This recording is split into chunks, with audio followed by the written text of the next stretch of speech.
Good Friday morning, church family, and welcome to another one of our Connect videos meant to inform you on the life of our church and the things going on here at First Baptist Church of Parker.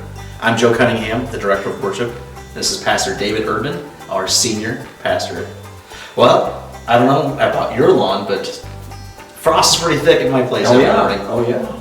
It's on the windshields of people driving their cars if they leave their car out at night. Yeah. I can tell you what, the flies are getting desperate. And they're just driving my wife crazy. Coming right into your home. Oh boy, and 3 kids under 6 doesn't help. Well, keep that fly swatter busy. I am, and the broom sweeping them up. But, no, there's many ways that you can connect with us here at the church. The first is on Sunday at 9:30. We have our Sunday school programs, and that's ages 3 and up. And we do have 2 adult classes for the adults to choose from.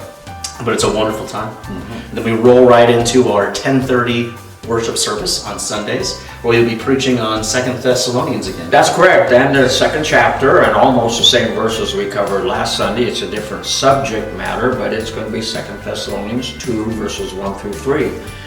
We're going to talk about there's 2 events that need to take place before the day of the Lord occurs. And one of those things is that there will be a falling away from the faith. And that Greek word there is where we get the word apostasy.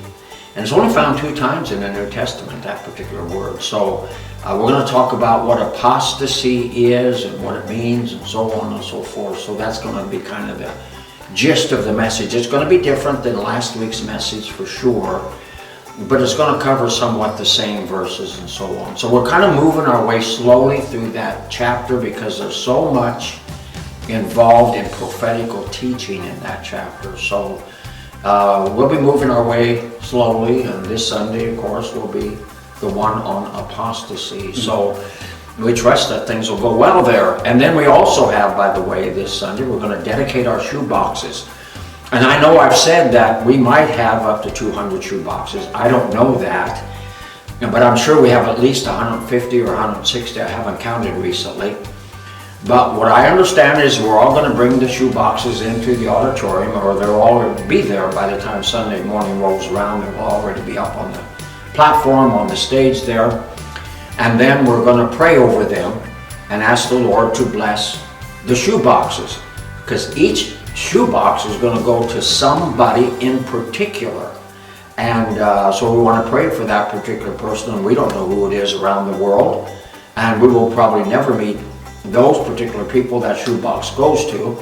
But we want to pray that wherever it goes, that God is going to bless that shoebox and use it to help those families, maybe bring them to Christ and so forth. And so that's going to be the gist of the prayer on this coming Sunday during the morning service. So we're looking forward to that. Yes, we are. That's right. We have a lot of things coming up for the ladies. One event is the Ladies Cookie Exchange and Craft Night, and that is, I believe, on the 18th at 6:30.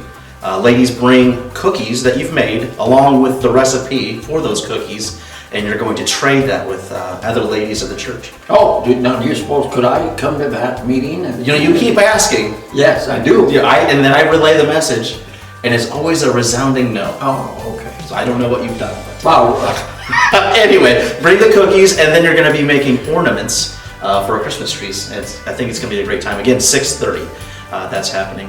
And then Thanksgiving coming up. Oh my goodness, yeah. Thanksgiving is always turkey. There's always turkey.